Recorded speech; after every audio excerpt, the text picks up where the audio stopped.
Então tá, galera. Eu vou ficar por aqui, tá? Para o áudio poder pegar. É... Bom, a palestra é sobre desacoplando o Drupal 8 especificamente. Poderia ser o Drupal 7, mas eu vou contar sobre a história de experiências aprendidas que a gente está tendo desacoplando o Drupal 8, utilizando o React como o nosso front, digamos. Bom, meu nome é Sebastian, o Sebas. Para quem me conhece, faz mais de 6 anos, sei lá, que eu estou na comunidade de Drupal. Já trabalhei em vários portais grandes de enterprise para grandes empresas. A questão de desacoplar assim, foi uma coisa que eu fui tipo, aprendendo, assim, de que eu precisava dessa coisa, né?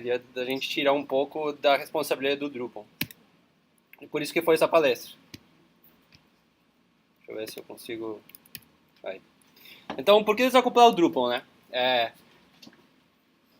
Acho que, assim, já teve uma palestra do Preston sobre esse assunto. Então, eu não vou focar muito nesse assunto, tá? Até porque tenho mais de 100 slides aqui, eu vou passar rapidinho. Diminuir a interdependência entre as camadas ou entidades de um sistema. Então, por exemplo, né, o front, né, e o back-end, mas não só isso, senão as camadas dentro do próprio sistema mesmo, certo? Então, por exemplo, como que eu me comunico com o sistema, com a API de formulário? Como que eu boto um campo no front? Né? Eu tenho que utilizar alguma coisa do back-end que renderiza alguma coisa de front, que depois é renderizado lá no front e aparece um JavaScript do nada, e esse tipo de comunicação entre essas peças, né, é o que se chama, né, de interoperabilidade entre elas. Então, é o contrato de comunicação transparente entre diferentes partes do sistema. Então, não é só front e back-end, né? É o Drupal como um todo. Então, o sistema de login, sistema de permissões, sistema de revisões, todas as APIs dele, né?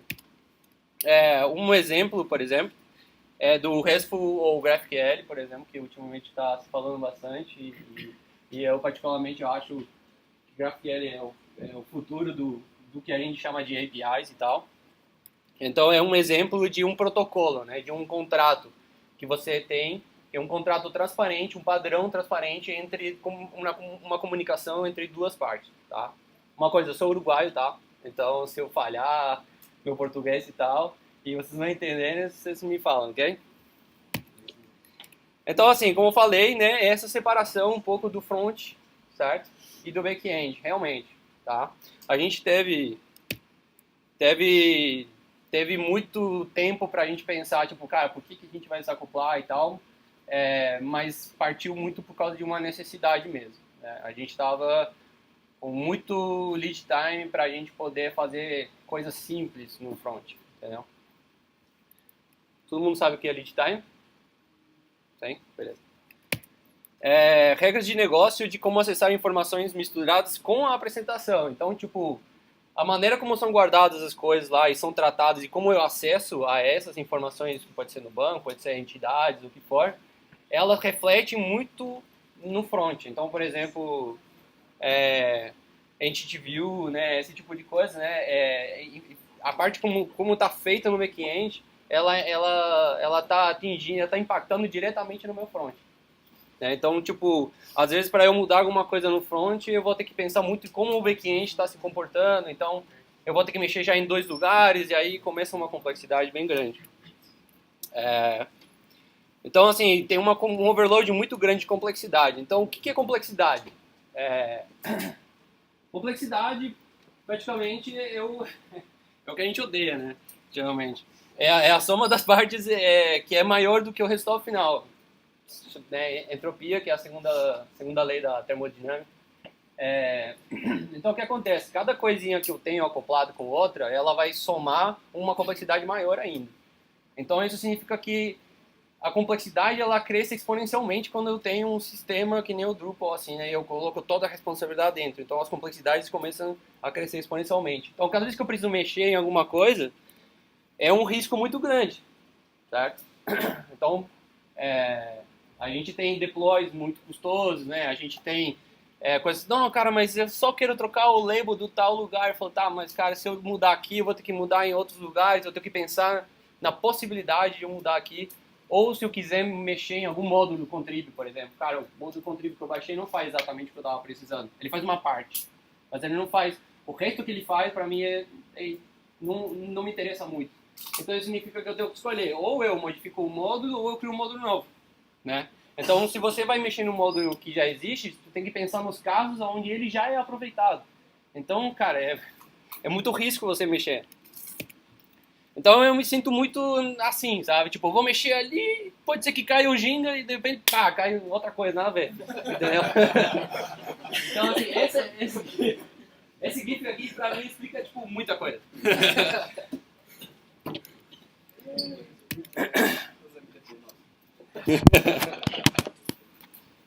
Então, bom, o Drupal... Tá pirando esse negócio aqui. Então, assim, o Drupal, ele, bem por cima, assim, ele é separado em algumas camadas e tal, mas são dependências muito intrínsecas, né? As partes, elas têm interdependência muito grande, né? Elas fora do sistema, elas praticamente não funcionam muito bem. Então, eu tenho esse stack gigante ali, esse Jenga ali gigante, né?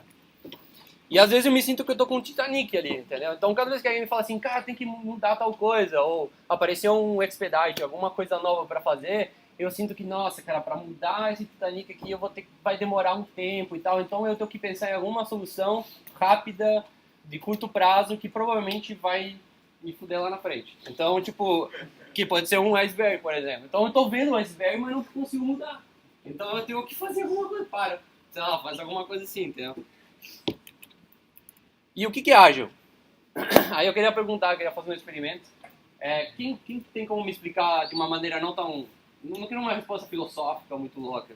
Eu queria uma resposta mais... Tipo, o que é ágil pra vocês? É curta, por exemplo. Eu não vou ficar quieto. E aí, alguém quer se arriscar aí? O que é ágil? Flexibilidade? Hã? Flexibilidade? Flexibilidade? Performance. Performance? Mudar em curto espaço algo que a gente pede. Legal, legal. Massa. Adaptabilidade também. Adaptabilidade, exatamente.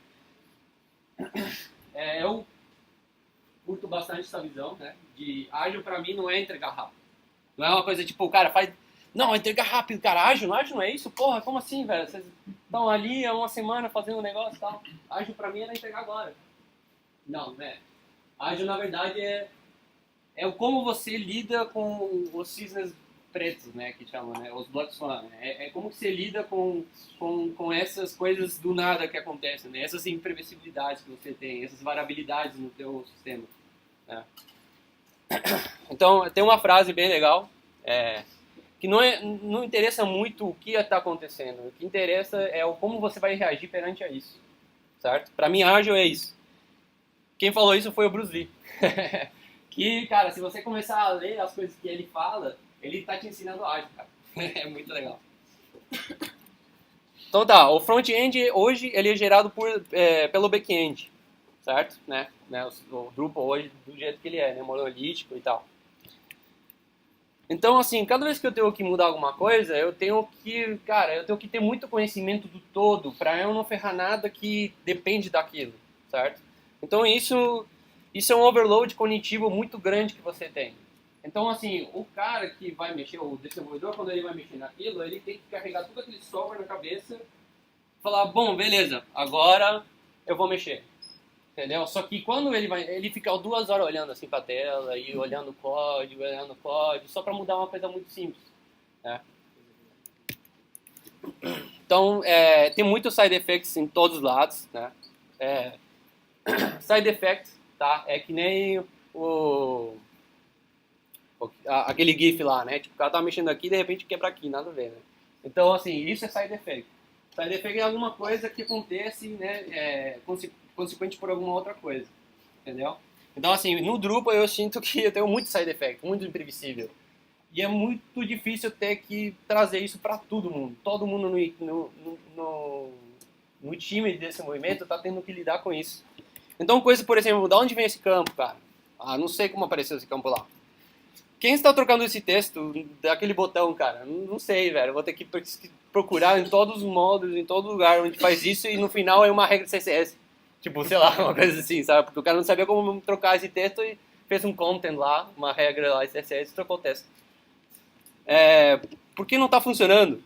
Por que tá funcionando, cara, sabe? Aquela sensação, tipo, cara, isso aqui não poderia estar funcionando, como assim, tá ligado? De onde vem esse estilo, esse CSS? Cara, é um módulo que você instalou, que você nem lembra mais, que ele traz um CSS obscuro, assim, que ele tem um important lá. E aí, você demora horas para descobrir que é uma parada dessa. Como eu troco a mensagem de validação de um campo? Ou, sei lá, quero fazer uma regra de validação bem diferente, alguma coisa assim, mas no front também, né? Então, assim, esses são os problemas, tá? Que você traz quando você tem um sistema monolítico, tá? Sistema monolítico é tudo que o Preston falou, vocês já devem ter, né, escutado e tal. Mas, assim, é aquela coisa, entendeu? Software monolítico vai te levar nessa situação, entendeu? Onde cada modificação que você faz é uma cirurgia, sabe? Tipo, você não pode, sabe, fazer nada errado, porque senão vai colapsar o sistema inteiro. Porque um sistema, se você tem a teoria do caos, né, e tal, se você olhar para um sistema, ele funciona perfeitamente por causa da comunicação entre as partes. Então, se você mexer em alguma coisa, por exemplo, se eu colocar meu coração para bombar muito sangue, provavelmente eu vou ter algum problema bem grande no meu corpo, entendeu? Então, isso significa que não interessa o bom funcionamento de alguma das partes, todas as partes têm que funcionar harmonicamente, né? É uma visão sistemática.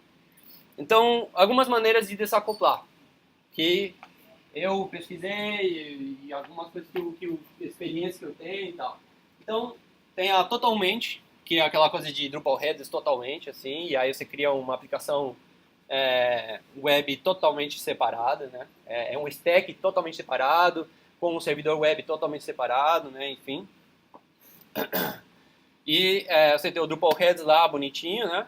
E aí depois você tem essa comunicação entre essas partes utilizando algum tipo de protocolo, que pode ser uma API, um REST, né? Alguma coisa assim.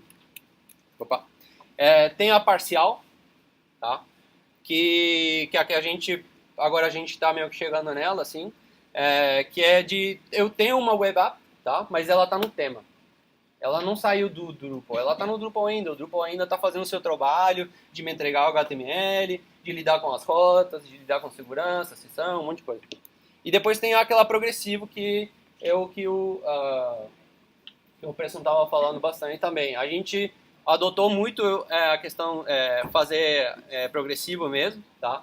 Utilizando o Drupal Behaviors. Então, a gente utilizou a própria API de JavaScript do Drupal para a gente fazer por exemplo, a gente trabalha para a Natura, por exemplo, e a gente fez um carrinho de compras lá num Drupal que já existia, totalmente com o React, utilizando a API de Drupal, né? Mas não a API de REST e tal, senão a API de Behaviors mesmo, do Drupal. Então, a gente conseguiu fazer uma coisa um pouco progressiva, não tão arriscado, digamos. E foi um sucesso, foi muito massa. Então, assim, existem várias maneiras de você fazer isso, tá? Eu, particularmente, eu vou te dizer honestamente que, tipo assim, não existe uma fórmula mágica que, tipo, essa é a melhor opção, entendeu? Você tem que olhar muito pro teu contexto. Por exemplo, qual a capacidade do teu time perante aquela tecnologia? Quanto o teu time conhece de JavaScript, cara? Quanto o teu time conhece de CSS, de front-end? Qual a experiência deles de lidar com questões de Node, por exemplo? Quanto eles conhecem de Node, por exemplo, fazer questões de segurança, que nem o pessoal estava falando sobre cross-site script. Como que eles lidam já com isso? Entendeu? Provavelmente eles não sabem.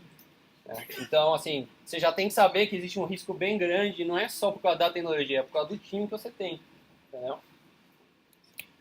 Então, assim, a gente optou, depois de um tempo, depois de falhar com algumas outras alternativas e tal, a gente chegou nessa parcial ali.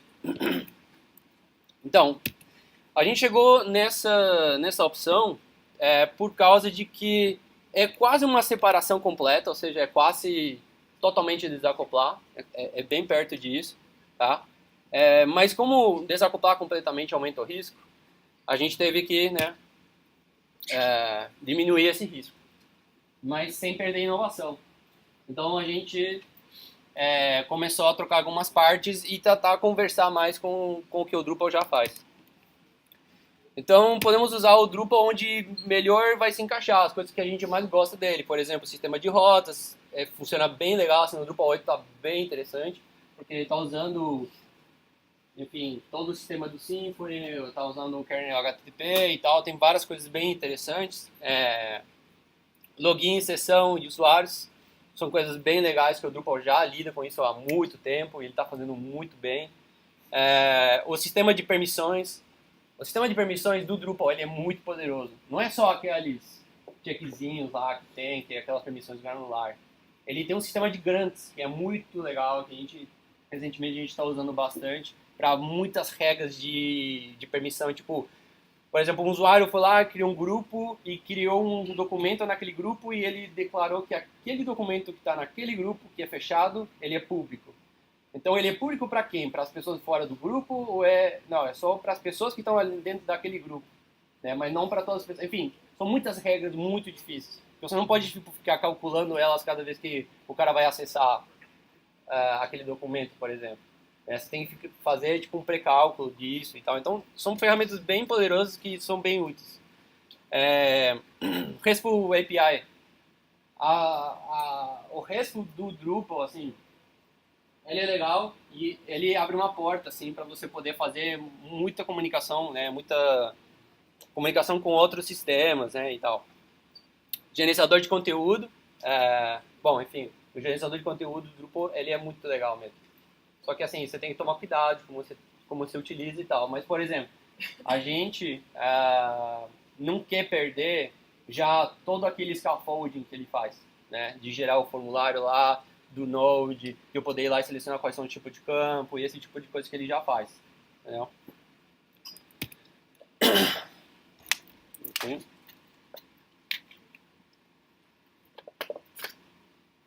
Então, lembrando, isso é porque que a gente optou por parcial, né? Então, hoje a gente tem um time preparado para esse desafio, tá? Desafio de realmente passar toda a parte da camada de apresentação, né? Para JavaScript mesmo. Então, a gente tem uns drupaleiros que amam JavaScript. E eles, e eles geralmente ficam, cara, você falou JavaScript, cara, eu fazia isso aqui em 10 minutos, sabe? Tipo aquelas coisas assim.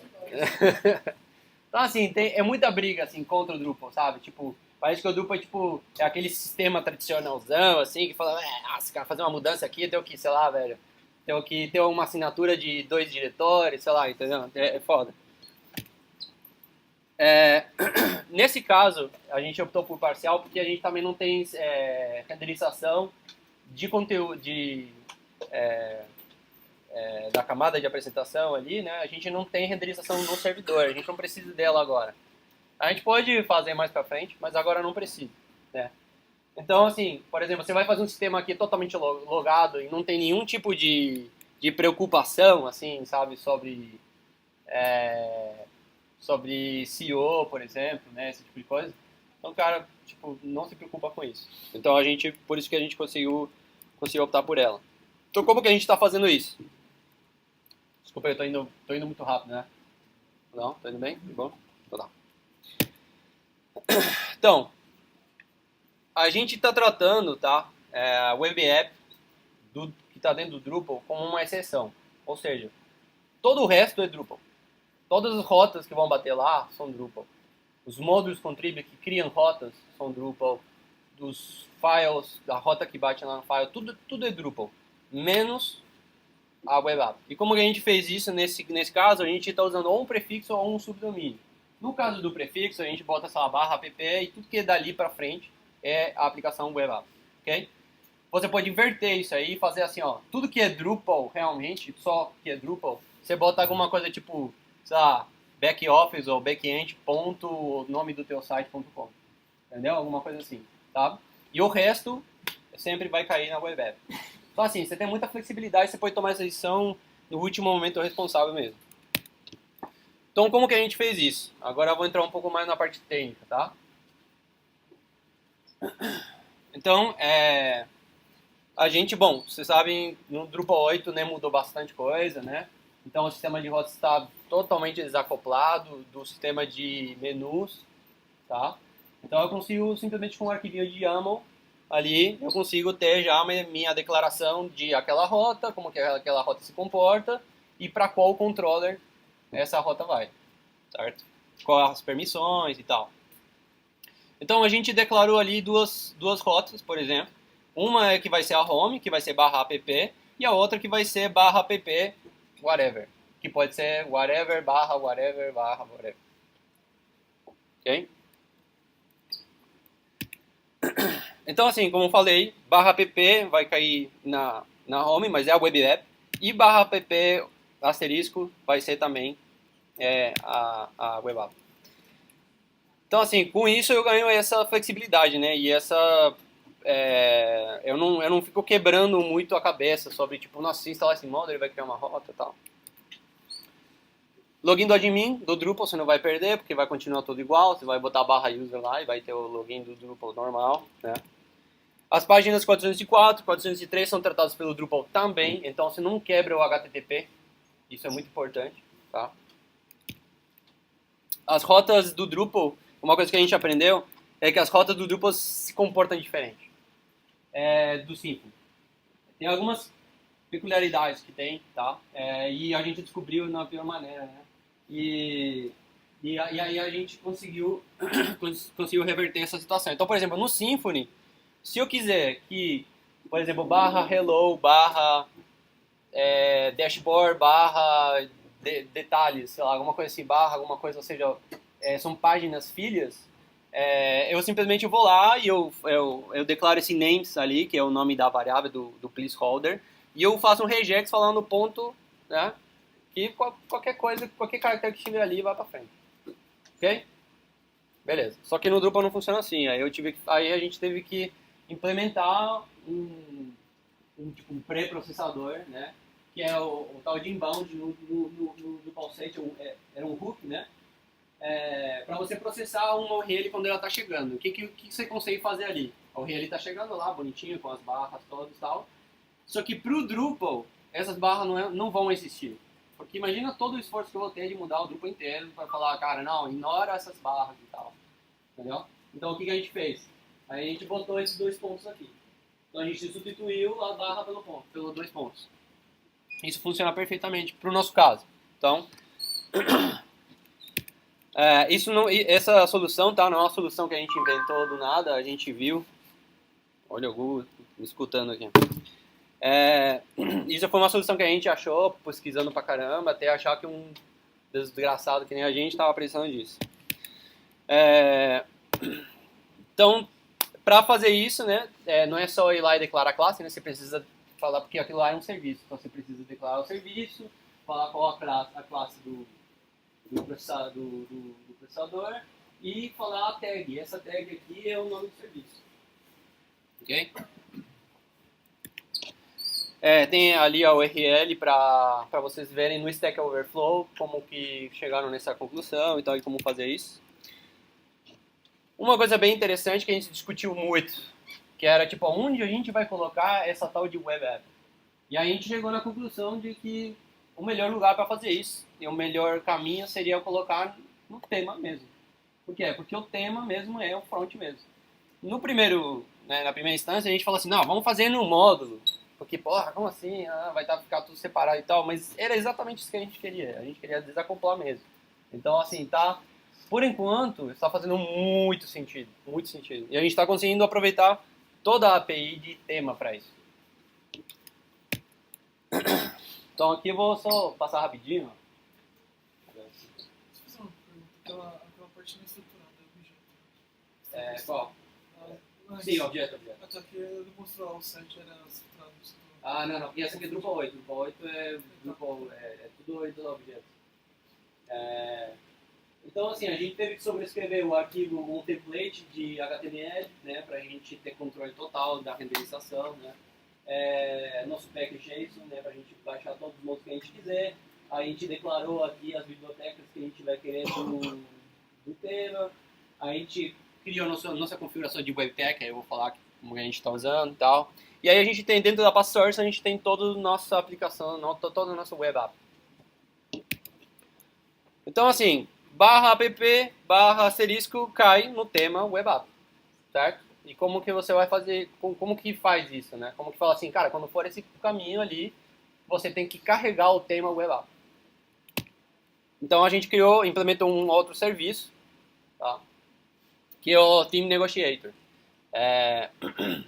E é simplesmente assim, você vai lá, declara mais um serviço normal, que nem eu mostrei ali o outro, e ali você implementa, né, o negociador. E aí o que você fala? Você cria um contexto ali, né? Você fala assim, quando for aquela rota, quando essas duas rotas baterem, derem ok para você, então você carrega o tema web app.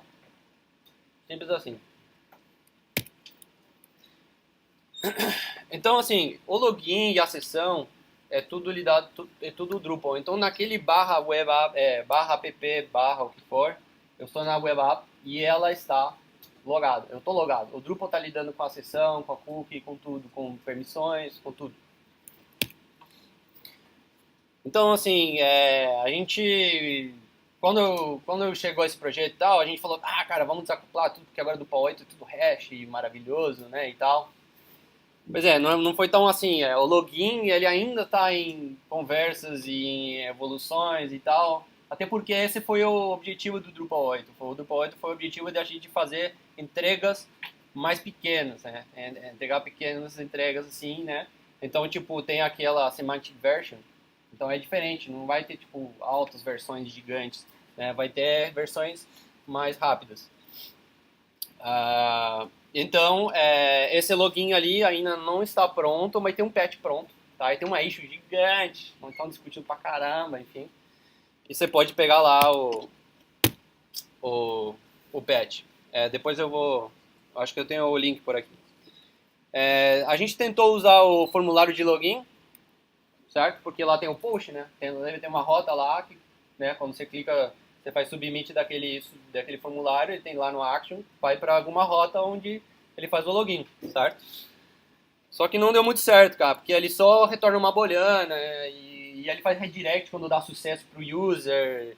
E então, assim, não, a gente parou e falou, não, cara, isso aqui é uma gambiarra muito forte. A gente precisa optar por alguma outra coisa.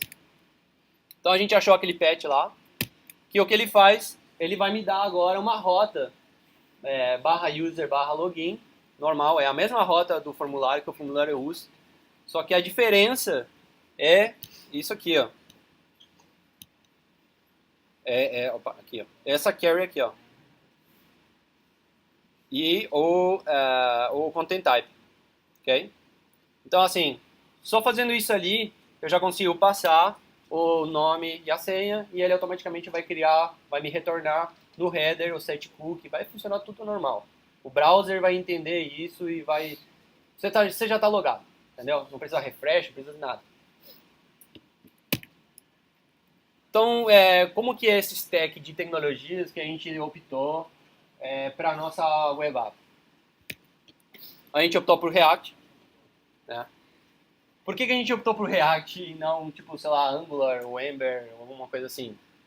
Bom, primeiro porque são coisas muito diferentes. Então, se eu ouvir alguém falando assim, não, cara, eu tô vendo aqui se eu utilizo Ember ou React, cara. O cara tá escolhendo maçã com pera, entendeu?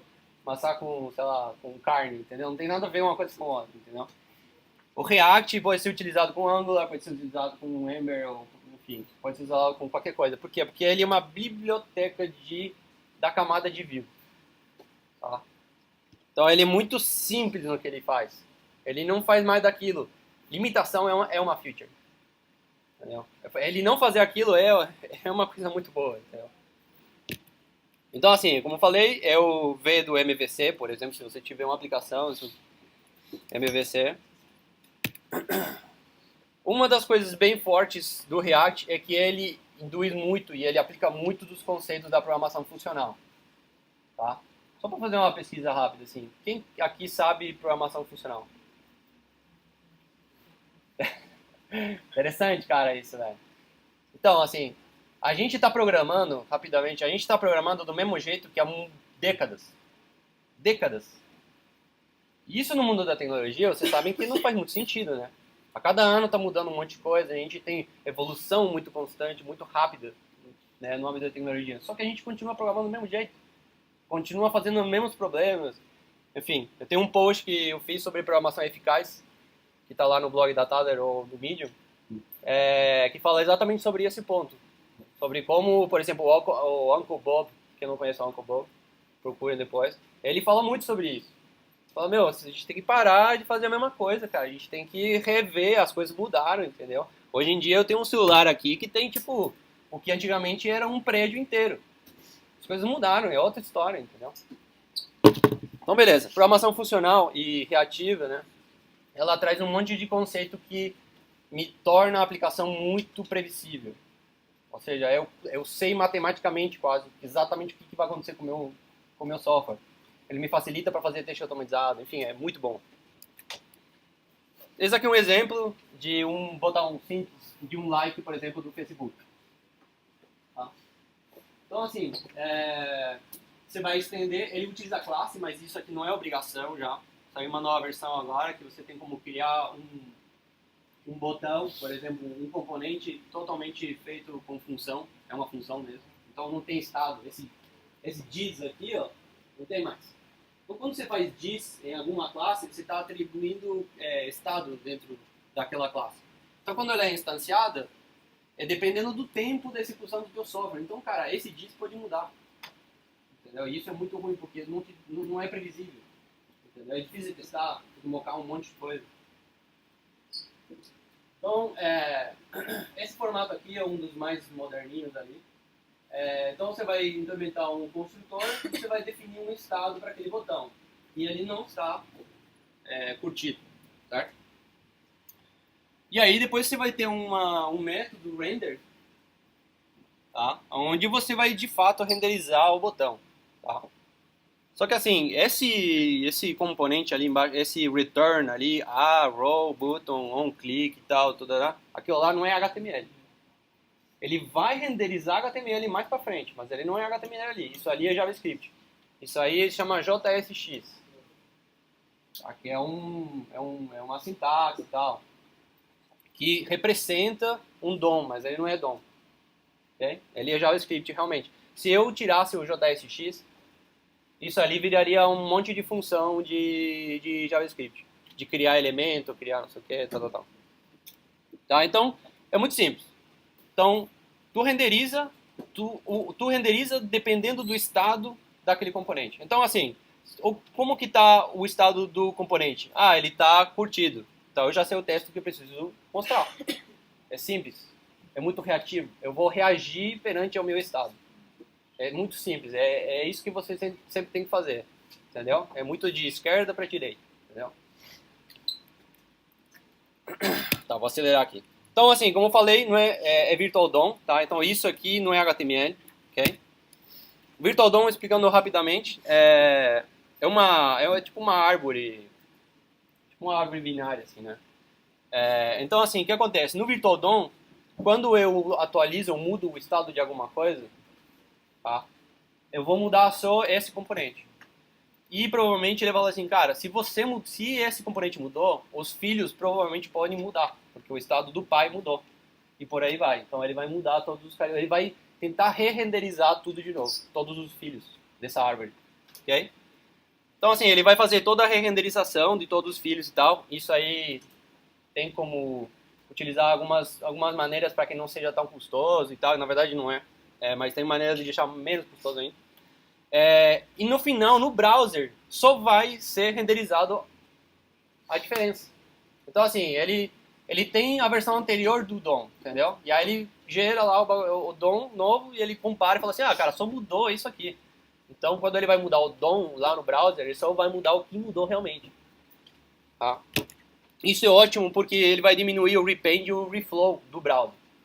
Pra quem não sabe o que é repaint e reflow, é uma boa hora para parar e entender realmente como o browser funciona. Simples aliás, no blog da Thaler tem um post do Gabriel explicando como funciona isso, como que é, tá em português, tá bem legal.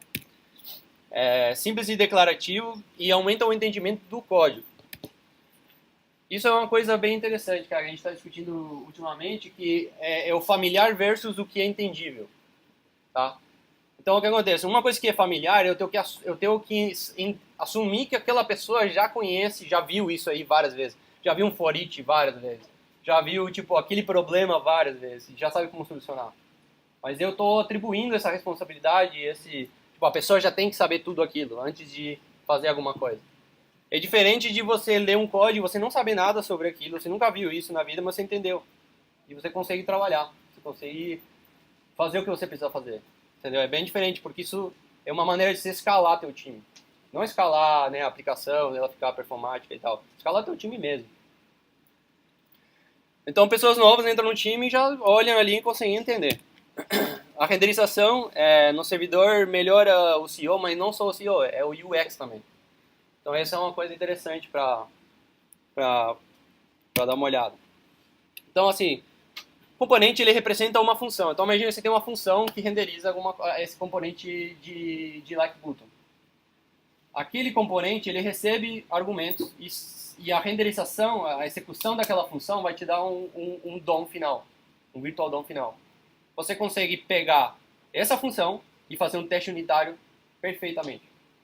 Porque não tem side effect, não tem nada, é ali, é só essa função, é uma função quase pura. Entendeu? É muito simples de testar. Então você consegue fazer TDD. Então ele é bem amigável com o teste unitário. Stateless Components é uma coisa bem interessante, que é o que eu estava falando, de não ter classe para componentes. Tá? Isso aqui já é possível, já tem versão funcionando e tal, tem documentação e tudo. Tá? É bem simples. Imagina você testar isso aí, é bem de boa. O ecossistema do React, ele induz muito a programação funcional. Tá? Então, assim, tu vai instalar uma biblioteca que fala com React, provavelmente ele tem todos os conceitos de programação funcional. É muito provável. A comunidade está crescendo muito. Muito. É muito rápido, cara. Os eventos são de... Assim, os caras estão falando de coisa que nem sei mais, cara. Assim, tipo, eu tenho que pesquisar conceitos bem, assim, que vem da matemática, entendeu? Tipo, é muito legal isso, sabe? Porque me dá previsibilidade. Só uma dúvida, desculpa. Eu tô correndo aqui, aí você faz pergunta. Ele implementa eventos sintéticos, tá? Então, assim, eu não tenho fazer listeners em cada DOM, em cada pedacinho do DOM, entendeu? Eu tenho um evento só, que fica escutando só o DOM maior. Então, cada vez que eu clico alguma coisa, eu disparo um evento, na verdade é um evento só que é disparado, mas ele fala assim, é o mesmo evento, mas é naquele DOM. Então, ele tem, o React ele faz esse event delegation, que é bem interessante. É bem mais rápido. Para o browser, é muito rápido. Outra coisa, a gente optou por React por causa do React nativo e o Electron App. Então, consigo fazer aplicações nativas só com React, ou seja, a mesma tecnologia que eu usei para fazer meus portais e sites e o que for, para fazer o aplicativo mobile pro Android ou pro iOS, né? E o Electron App que é para fazer aplicações nativas para desktop. Então é a mesma tecnologia. Não significa que são aplicações híbridas que tipo, vão rodar em qualquer lugar. Não é isso. É a mesma tecnologia. É você virar pro teu time e falar assim, ó, agora que vocês fizeram esse site, tudo React e tal, agora eu preciso de uma aplicação web, uma aplicação mobile. É o mesmo time. Ele já conhece React, já sabe como funciona, entendeu? Para teste automatizado, existem essas duas bibliotecas que a gente está usando, a gente curte muito. Ele foi feito pelo Facebook, tá? Ele facilita muito o teste unitário de componentes, então ele tem bastante helpers para você testar as coisas e tal. E o Enzyme, que ele foi feito pelo Airbnb, tá? Então você mistura os dois, você tem tipo amor. Esse aqui é um exemplo, tá? Pra vocês darem uma olhada ali de como que a gente está fazendo os testes com o Jest. O Jest ele tem um conceito muito legal que é tipo assim, ó, eu vou mocar tudo. O que você não quiser mocar, você tem que me falar. Entendeu? Então assim, é muito ágil na hora de você me falar assim, cara, eu só não quero que você moque o componente, o resto moca tudo. Foda-se. Não quero testar como funciona, ou, sei lá, outra biblioteca que está dentro do... Não, eu só quero testar isso. Uma coisa interessante, ó, isso aqui, esse A11i é para acessibilidade. Então é uma das coisas que você pode tirar lá do risco lá que o Preston falou. A gente está usando o Redux. Quem conhece o Redux aqui? Já ouviu falar? Legal, massa. Então, foram 3 pessoas. Cara, Redux. Se alguém já ouviu falar, mas não teve ainda coragem de ir atrás e tal, cara, não é grandes coisas. É uma biblioteca bem pequena e tal. Só que o Redux vai te ensinar muita coisa. Para que a gente está usando o Redux? Para a gente atualizar, para a gente gerenciar o estado da aplicação. Então, assim, quando você tem uma página renderizada, tá? O dado que está lá, né? Por exemplo, você tem um componente lá que fala se ele está clicado ou não, né? Se ele está curtido ou não. Isso é um estado. Essa aplicação, o estado da aplicação é de que aquele botão está curtido. Então, se você tiver esse estado espalhado por vários lugares, é muito difícil você conseguir testar e prever como que os estados da aplicação vai se comportar. Tá? Então, isso aqui é um exemplo do Redux, bem simples. Assim, tu cria uma store, ele é baseado no fluxo. Alguém já ouviu falar de fluxo? Beleza. Então, assim, você cria uma store igual, só que é uma store só. Então, o estado é um lugar só. A fonte da verdade de como a tua aplicação deveria estar é um lugar só. E aí, tu utiliza os reducers para você fazer mutação no estado. Tá? Só que você não muta de fato, você não está alterando um lugar na memória. Você está criando um novo lugar na memória. Por que isso? Porque isso é uma das coisas que também vem da programação funcional, que é a imutabilidade. Tá? Se as coisas não mudam, elas se tornam mais previsíveis. Okay? Eu não vou ir muito em detalhe nisso, mas é uma imutabilidade, gravem isso na cabeça, bem importante. Então, esse aqui é um exemplo do React, tá? Implementado com o Redux. Existe uma biblioteca chamada React Redux, que ele te dá esse decorator, tá? Isso aqui é S6, tá? Quem não está acostumado, corra. Que é muito legal, assim, parece um outro JavaScript, assim. Mas é muito... Ele ainda tem algumas coisinhas do JavaScript antigo e tal. Mas ele é muito legal. Você vai escrever menos código, né, e tal. Então, assim, tem essa parte aqui, ó, esse trecho aqui. E o que eu faço eu tenho o meu componente aqui embaixo. O meu componente ele recebe argumentos, né, como a gente falou. Então, imagina que tem uma função, o meu componente é uma função. Então, ele recebe argumentos. Então, o que eu vou fazer? Cada vez que meu estado mudar, tipo, o cara clicou, eu vou passar de novo esses argumentos para aquela função, para essa função renderizar e me trazer um componente atualizado. Então, eu conecto, eu mapeio, eu falo assim, ó, esse pedaço do estado é a tua propriedade. Entendeu? Então, ele faz isso, enfim, é muito simples você começar a lidar com esses eventos, né? E, cara, assim, é uma coisa que, quando a gente começou a entender muito sobre o Redux e o React e tal, porque a gente saiu um pouco do fluxo, que era muito burocrático e tal, a gente olhou isso e ficou apaixonado. Tanto é que a gente construiu uma outra biblioteca de Redux, que chama Redux Boot. Recomendo dar uma olhada. Ele traz alguns conceitos do Drupal, então vai ser mais amigável para vocês entrarem no mundo do Redux. Tá? O React Router para fazer as rotas do próprio React. Tá? Como eu falei, o React não é Angular, entendeu? Não é uma aplicação sinistra, cheia de bibliotecas e coisas que acontecem lá dentro. Não. É só uma coisa. Ele só faz uma coisa. Então, para eu fazer, por exemplo, para gerenciar as rotas e tal, eu preciso instalar uma outra biblioteca.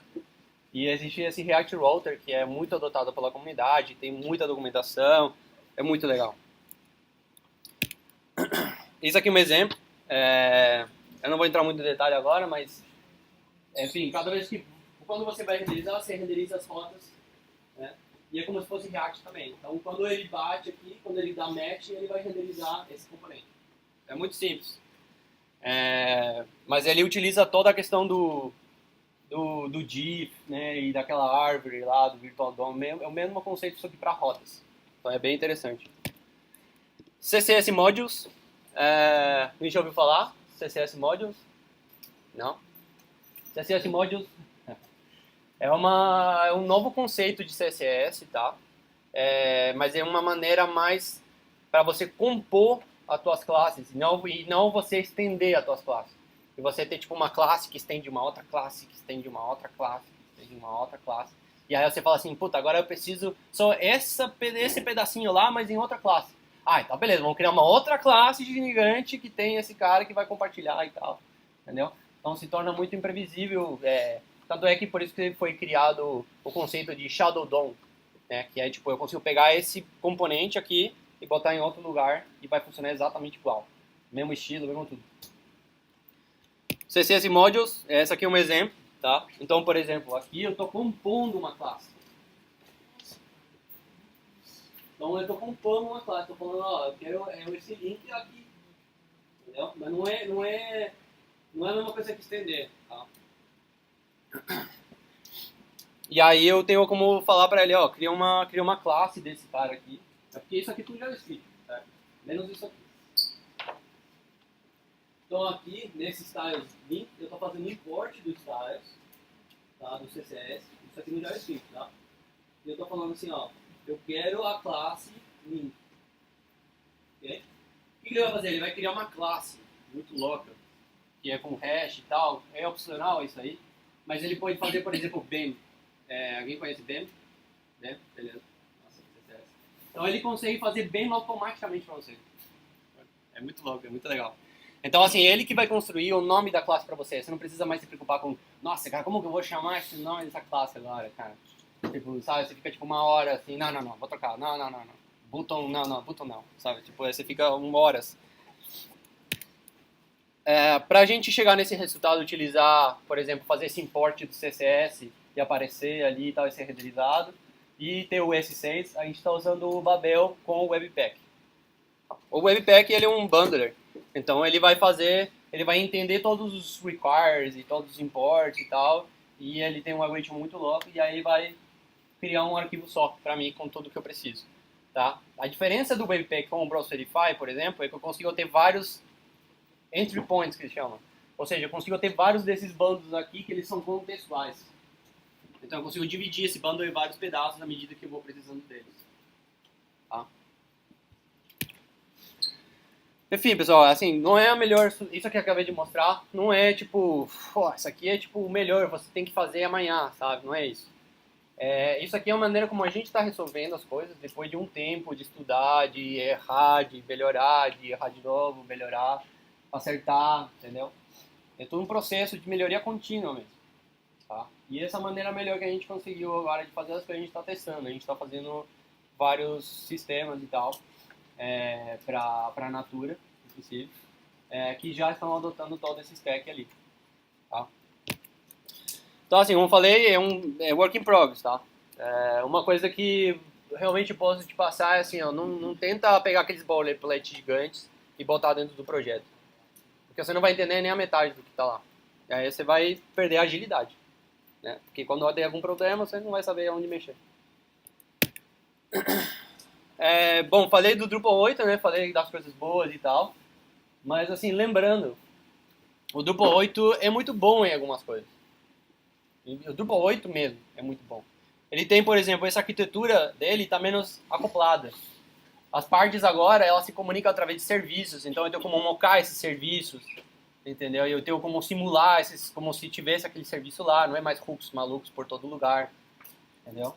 Então, assim, ele já se tornou bem desacoplado, assim. Tem o Service API, tá, que eu estava falando agora. Não é o Service API tipo REST e tal, né? Web Service. É essa questão de eu criar serviços, que eu estava mostrando lá de processador de paths e de Team Negotiation. Entities API tá bem simples, bem fácil. É uma classe lá que você tem de uma outra lá e você tem que fazer new aquela classe e acabou, né? A entidade funcionando. É muito fácil agora fazer, assim, não, fácil não, é assim, é simples. Fazer teste unitário com Drupal 8, tá? Tipo, não é que seja super fácil, tá? Mas agora com Drupal, tá acabando, tô contando o tempo aqui. Beleza. O que eu tava falando? Teste unitário, tá? Você consegue fazer teste end-to-end agora, sem precisar de browser. Sem precisar de, tipo, um Protractor, ou BDD, ou Behat, alguma coisa assim, sabe?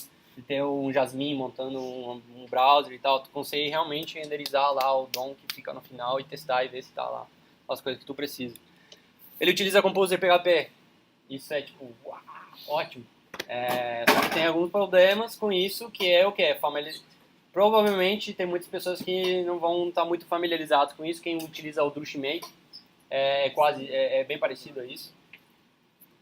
Mas, cara, tá sendo muito legal.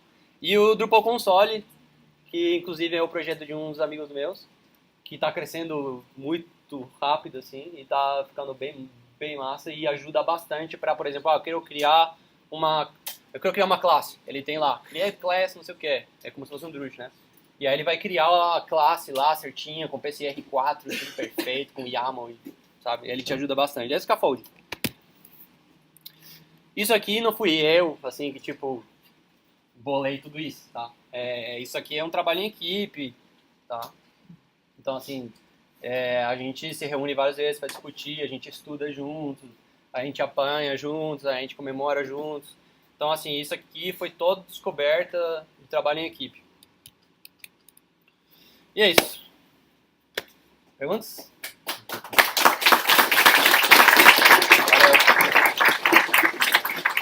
Agora sim, perguntas até alguém me chutar daqui fora. Por exemplo, na hora que você for das mudanças, que pode, por exemplo, muita dor de cabeça. Uma dessa dor de cabeça pode ser comprometimento da segurança da aplicação. Com certeza. Tudo. Qualquer side effect, qualquer coisa que você mexa aqui e muda lá, e você não tem como prever essa mudança inconsequente, você não tem como prever. Entendeu?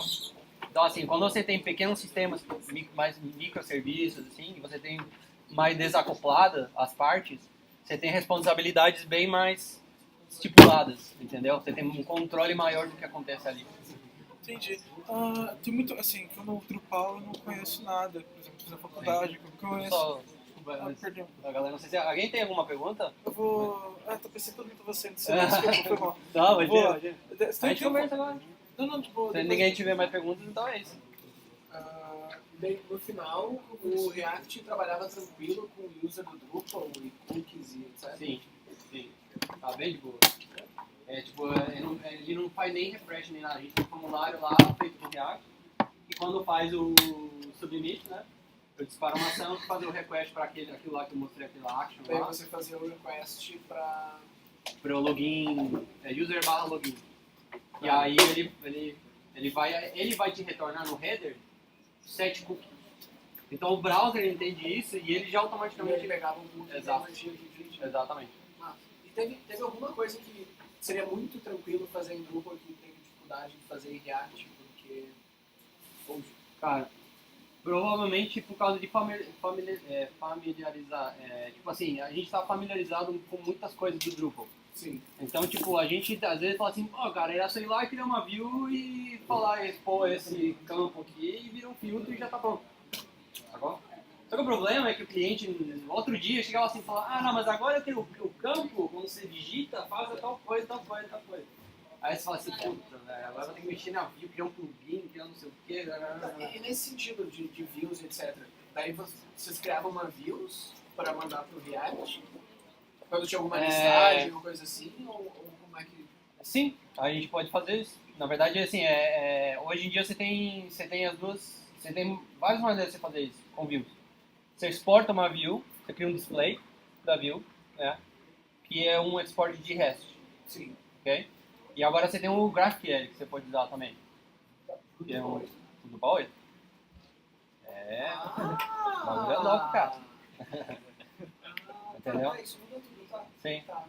Então, assim, agora, cara, eu posso fazer, sabe, eu posso até usar, eu acho que eles estão trabalhando agora na compatibilidade do Relay, que enfim, pode explicar isso agora, mas assim, o Relay se comunica com o GraphQL. Então, o meu componente, a maneira como eu descrevo o meu componente, as propriedades que eu preciso do meu componente, são exatamente o que ele vai trazer do back-end, do Drupal. Entendeu? Eu não preciso falar assim, nossa, cara, eu preciso de um JSON que traz tudo, eu preciso fazer... Você precisa ficar procurando as coisinhas, Isso. ou pegar e criar Exato. algum módulo que... Exato. Quer fuder. Exato. Uma outra pergunta? O São Martin tinha uma pergunta lá, não tinha?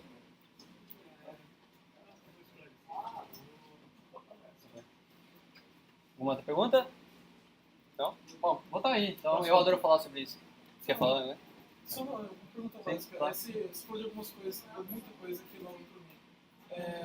Você tem algum portfólio seu, você tem esses links? Cara, meu GitHub, GitHub da Thaler, você vai ver o time lá, e aí você vai ver, cara, tipo, praticamente todo mundo lá mexe com JavaScript. E todo mundo tá mexendo com as coisas que a gente tá falando aqui. A gente fica favoritando um monte de coisa, e a gente fica forcando, a gente fica criando bibliotecas, então meu portfólio é o meu GitHub. Tem o LinkedIn, né, mas, tipo, eu não fico botando lá, tipo, nossa, eu fiz o Redux Boot, tá? Poderia fazer, né? Mas, assim, tem o blog da Thaler, que tem algumas coisas lá já, e é isso, Mas, assim, a gente já tá com uma ideia, né? Você tentou usar Angular como grupo? Cara, sim, a gente tentou fazer isso com um dos únicos committers que tinha do Brasil com Angular, que é o Clederson Bueno. E aí a gente é amigo, a gente começou a tentar fazer, tipo, o Drupal printar aquelas diretivas e tal, e não deu muito certo. Assim, não que deu muito certo por causa do Angular, senão por causa de que a gente tá querendo sair do conceito de você receber o todo para você tirar as partes e você utilizar só o que você precisa, para um conceito de tipo, cara, começa com o que você precisa.